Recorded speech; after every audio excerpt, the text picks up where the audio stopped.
10월 23일 민수기 25장 1절에서 18절 말씀으로 이스라엘의 반역에 대해서 말씀 묵상하겠습니다. 모압 여자들과의 음행으로 인한 하나님의 심판에 대해서 보겠습니다. 1절 말씀 읽습니다. 이스라엘이 시딤에 머물러 있더니 그 백성이 모압 여자들과 음행하기를 시작하니라. 그 여자들이 자기 신들에게 제사할 때에 이스라엘 백성을 청하매 백성이 먹고 그들의 신들에게 절함으로 이스라엘이 바알 부올에게 가담한지라. 여호와께서 진노하시니라. 여호와께서 모세에게 이르시되 백성의 수령들을 잡아 태양을 향하여 여호와 앞에 목매어 달라. 그리하면 여호와의 진노가 이스라엘에게서 떠나리라. 모세가 이스라엘 재판관들에게 이르되 너희는 각각 바알 부올에게 가담한 사람들을 죽이라 하니라. 광야 여행 중 마지막으로 진을 친 모압 평지 북단에 위치한 시딤에서 이스라엘 남자들은 모압 여자들과 음행하기 시작하였습니다. 모압 여자들이 자기 신들에게 제사할 때에 이스라엘 백성을 청하여 함께 먹고 그들의 우상에게 절까지 하는 음행을 저지른 것입니다.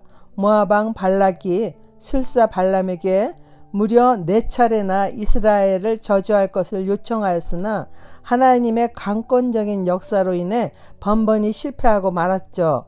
그러나 이러한 하나님의 은혜를 깨닫지 못하고 아직 우상이 만연한 가나안에 들어가지도 않았는데 벌써부터 이방 여인들의 유혹에 넘어져 우상에게 절하는 음행을 저지르는 것이었어요.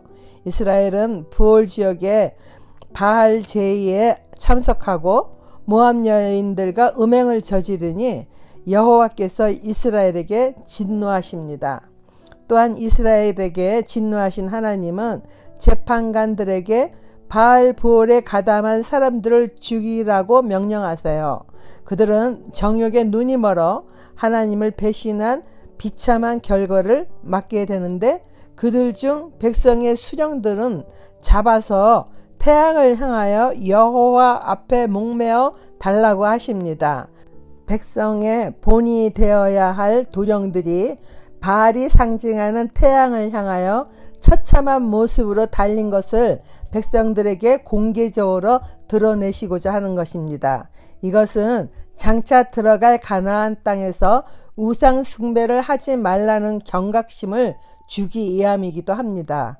하나님은 애굽의 10가지 재앙 역시 애굽인이 우상으로 섬기는 것들로 재앙을 받게 하셨어요. 우상 숭배의 어리석은 결과를 알려주시기 위함입니다. 애굽인의 자랑이며 우상인 나일강이 피가 되는 재앙에서부터 다산과 풍요를 상징하는 개구리 우상 등 10가지 모두가 그들이 형상화하거나 신격화한 것들이 도리어 자신들을 해롭게 할 수 있음을 깨우쳐 주신 것입니다. 하나님은 우상을 섬기게 되면은 우상으로 인하여 망한다는 것을 누누이 가르쳐 주시지만 육신의 정욕과 안목의 정욕 그리고 이상의 자랑을 가져다 줄 것 같은 보이는 우상을 하나님보다 쉽게 따라 사는 것이 우리들의 문제이기도 합니다. 오늘날에도 재물이나 건강, 명예, 권력 등의 그런 물질이나 세상의 모든 우상은 복을 가져다 주는 것 같지만은 결국에는 재앙을 가져다 준다는 것입니다. 적용 질문입니다. 나를 위기로 몰아넣는 나의 숨은 욕망은 무엇입니까? 그것으로부터 어떻게 나 자신을 지키기 위하여 어떤 적용을 하겠습니까? 둘째 단락 아론의 손자 비느하스의 의분에 대해서 보겠습니다. 이스라엘 자손의 온 회중이 회막문에서 울 때에 이스라엘 자손 한 사람이 모세와 온 회중의 눈앞에 미디안의 한 여인을 데리고 그의 형제에게로 온지라. 제사장 아론의 손자 엘르아살의 아들 비느하스가 보고 회중 가운데서 일어나 손에 창을 들고 그 이스라엘 남자를 따라 그의 막사에 들어가 이스라엘 남자와 그 여인의 배를 꿰뚫어서 두 사람을 죽이니 연병이 이스라엘 자손에게서 그쳤더라. 그 연병으로 죽은 자가 2만 4천 명이었더라.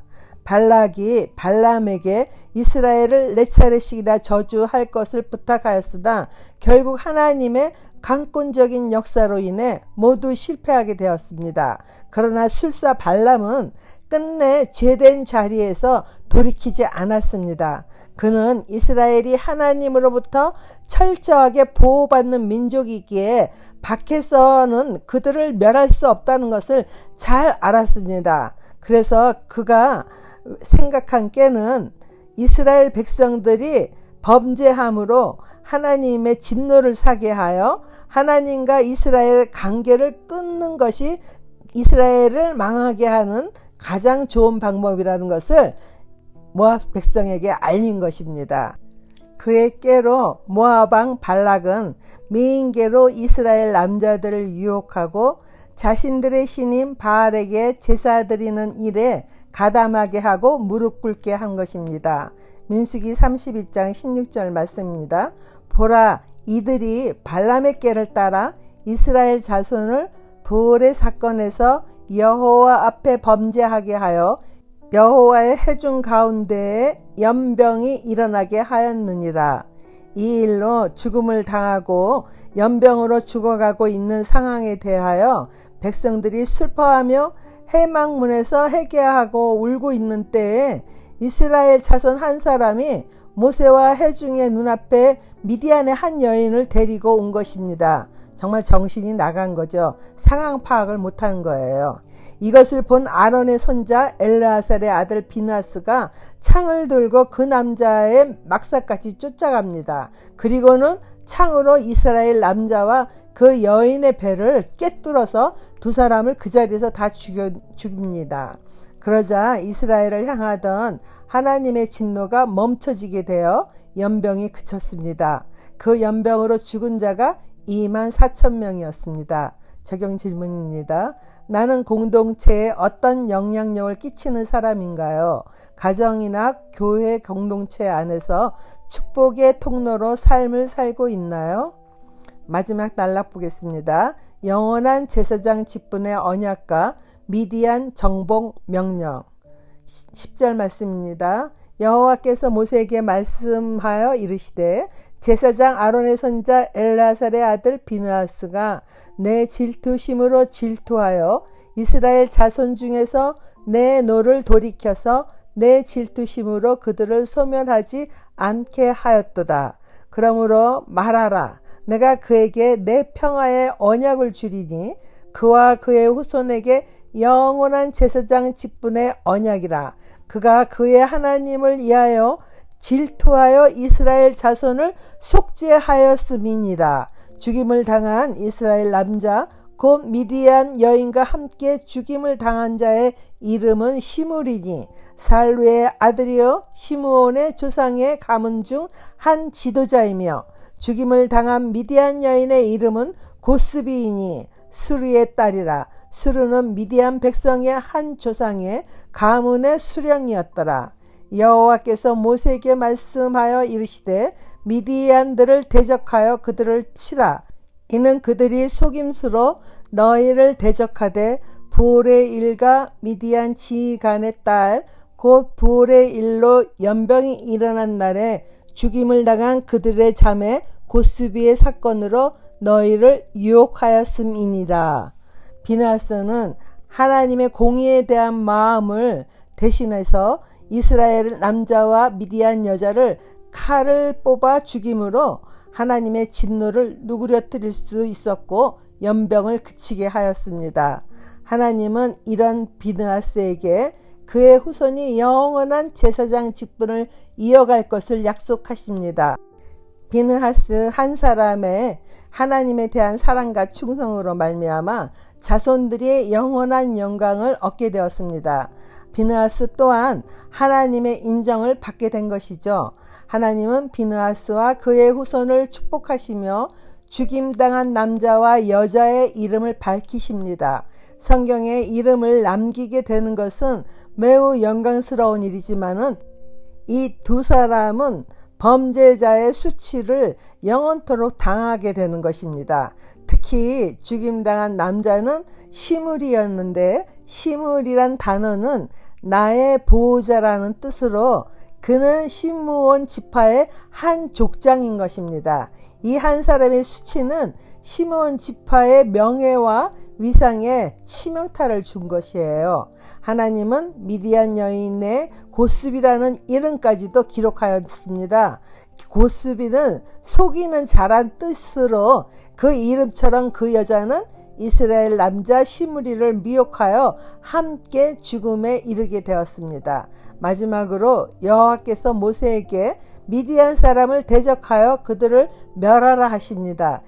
이스라엘 남자들에게 미인계를 써서 미혹하는 음모를 벌였기 때문에 그들을 철저하게 멸하라고 하나님 말씀하시는 거예요.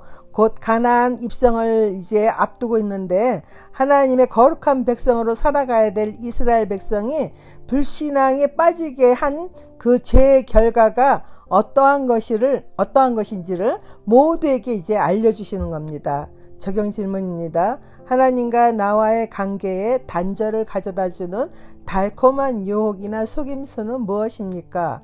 오늘 나는 그것을 어떻게 대적하여 물리치겠습니까? 기도하겠습니다. 발람의 저주를 축복의 말로 바꾸시고 그의 계획이 무산되게 하신 하나님을 찬양합니다. 세상으로부터 늘 보호하시며 은혜로 인도하시는 하나님의 말씀에만 귀를 기울이고 순종하는 삶을 살아가기를 원합니다. 행여라도 세상의 마음을 빼앗겨 하나님과의 관계가 단절되는 일이 없기를 예수님 이름으로 기도드립니다. 아멘.